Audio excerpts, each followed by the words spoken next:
There's an interesting new single-dose grinder coming out from Taiwan. It has big conical burrs and uses magnets. Does that sound almost exactly like an intro to one of my grinder reviews from last year? Well, that's because on the surface there are a lot of similarities between the Fimo book, which I previously reviewed, and the Mixcool Arius grinder. I don't know what it is with these Taiwanese grinder brands, but they seem to be really into single dosing and conical burrs. And this time around there are some interesting changes as well. We even have to learn a new name. Up to this point we were used to talking about pentagonal, heptagonal and even octagonal burrs. But today we're going to look at a grinder with a set of, wait for it, dodecagonal burrs. And yes, in case you're like me and you completely forgot your high school geometry, this means that the inner cone has 12 spokes. So today we'll take a closer look at the Arius. Is this the ultimate conical grinder from Taiwan? Do 12-sided burrs make a difference? And is this grinder worth the pretty hefty price tag of around $1,400 US? Let's find out. So the first thing you might notice about the grinder is that it has this kind of unique shape when you see it from the side, and that might explain the name Arius, which is Latin for the astrology sign of the ram. And it does look a little bit like a angry ram from the side, ready to attack. There is of course already one other grinder that is named for the profile, the shape from the side, and that is the Barazza Sette, which means 7 in Italian. And like the Sette, the Arius is also a little bit untraditional in the sense that it has the outer burr spinning instead of the inner cone burr. And that's actually a very cool way of doing things, because it means that you don't need an impeller inside to shoot the grounds out of the chamber, and you don't need a chute to lead the grounds down. Instead they can just fall directly down into the ground spin. So in theory that means that you'll have less retention, you'll have less clumping, and from my experience both with the Barazza Sette and the Arius grinder, that's also the case in real life. But this grinder also comes with a pretty big party trick up its sleeve. You can just remove the inner burr by doing a quick spin like this, and boom, now you have access to this big bad boy. And if you want to clean it, you can do it very easily. And here you can also see that you have this very short distance. There's not really any space between the outer edge of the burr and then how it's going to fall down into the catch cup here. I would say I'm not one who's overly obsessed with keeping my grinders clean, but I have to say this is pretty cool.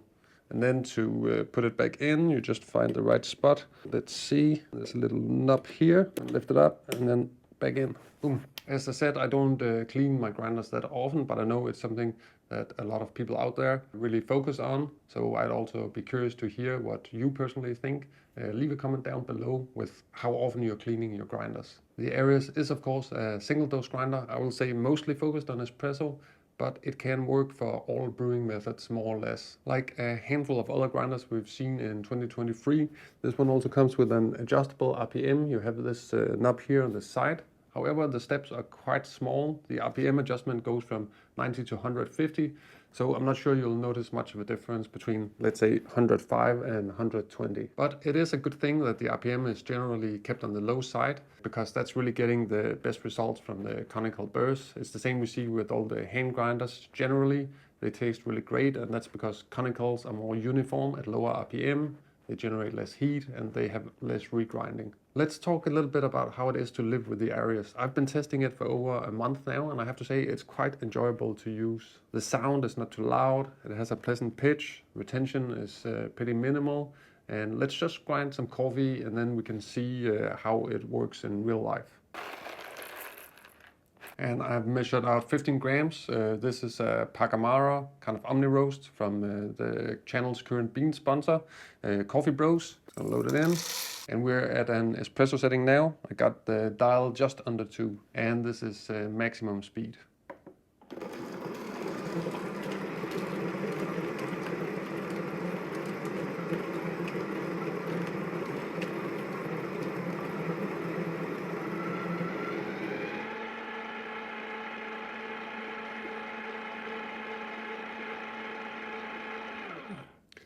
So a pretty fast grinding mechanism. The pitch is kind of a low, nice hum, a little bit like I imagine an old motorcycle.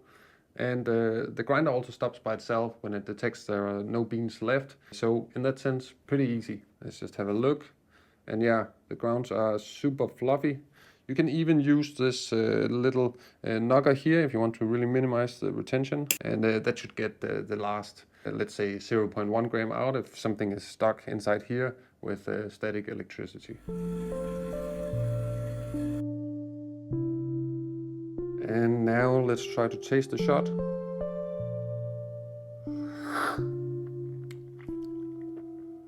Really sweet. This is a pretty light roast. It also works for filter coffee, but I find that this grinder is really capable of taking these lighter espresso roasts and then presenting them in a kind of a sweet, nice way. Some conical grinders, they can go into a bit more like an astringent territory. Some flat burr grinders, they have a little bit more an acidic profile. But I'll say this grinder delivers the flavor notes, but in a rounded way, so it's just very enjoyable. This coffee is supposed to have flavor notes of mango, and I feel like you can actually taste it. So just to get a little bit more of a clear overview of the retention, I also ran some tests, and you can see the results right here. So every time I measured out 15 grams, and actually every time I got 14.9 out. So 0.1 in retention at the espresso setting, I would say it's definitely pretty okay. To go a little bit more in depth with the grinder and the flavor profile, it is primarily an espresso grinder. I think these kind of expensive conical grinders, that's usually their main aim, and that's also where this grinder really shines. The shots in general are just thick, and they have that really nice balance and mouthfeel. It's not like it doesn't have acidity, but it's more presented in a more rounded way that shouldn't offend anybody. And if you brew medium to dark roast, then you're going to get this really nice thick kind of shot, more typical of what you'll get in a coffee shop that uses a grinder with big conical burrs. The filter coffee is definitely okay without being outstanding.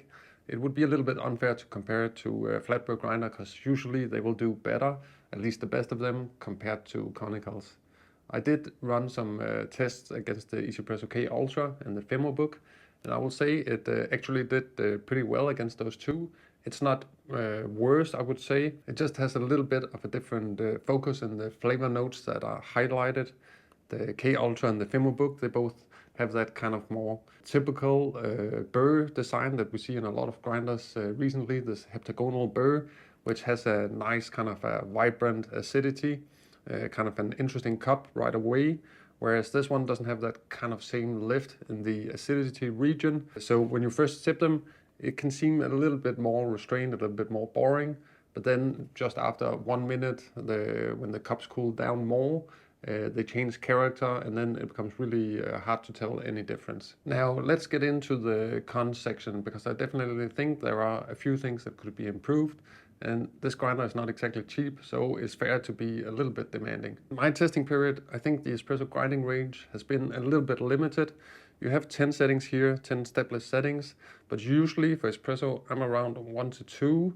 The coarsest I would go is probably up to 5 to 6 if I were to brew filter or French press. So in that sense, there's a lot of range that you don't really use. So I think if they could somehow change it, the whole range to be finer, then you would have more options to dial in. That also means if I'm pulling a shot of a really light roast, then I'll actually be at 0. So that's a little bit worrying. You can usually find the right spot. It is a stepless grinder, so you have that option to really dial it in.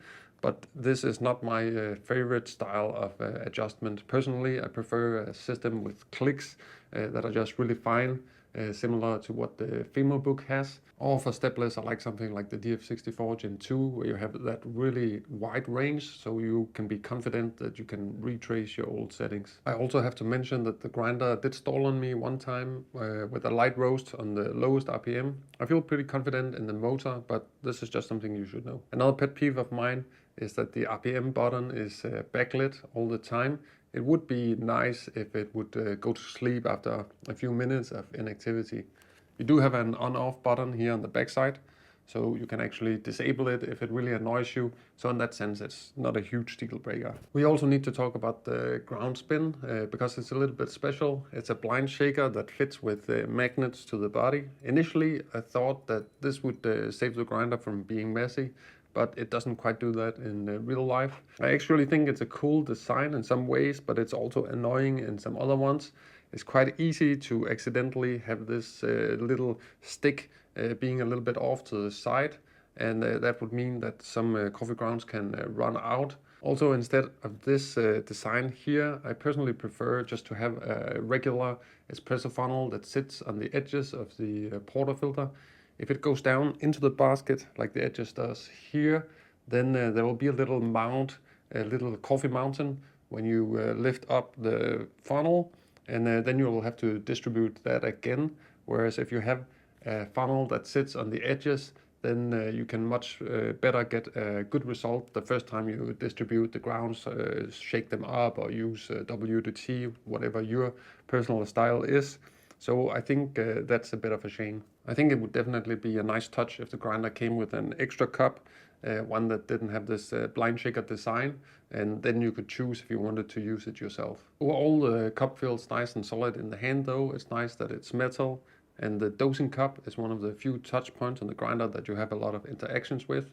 And I think overall the brand has done something quite well with the design here. Even though the main body is made of plastic, they've used more premium materials in these areas that you touch a lot, and that kind of elevates the experience. You have some wood here at the bottom, you got metal, the knob feels nice. So in that sense, it feels like a more holistic grinder than a lot of new coffee products coming out. So overall, is this grinder worth the money?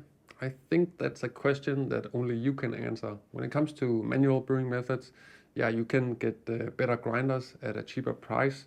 I don't think there's any doubt about that.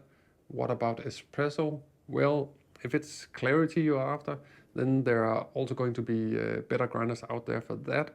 But when it comes to that combination of a big body, sweetness, texture, this grinder does a really great job. And of course, there are also these other factors that you have to consider. The user experience, quite nice, retention very low. So, and I think it's just overall, it's a product that you feel good about because it has this endearing shape. It's a little bit unique and different from what we usually see. So I think overall, Mixcool has done a really good job with this one here. Even though it's the first grinder, that's very hard to tell. It feels like a pretty polished product. So if you're on the lookout for a new grinder for your coffee shop or your brew bar at home, I think this is a pretty solid contender. By the way, if you are currently shopping for a new coffee grinder and you're looking for one that offers a really good balance and a lot of value for the money, then I made a review of one that I don't think you want to miss out on. So check out that review right here. You can just click the link, this little box here, and then I'll see you over in that video.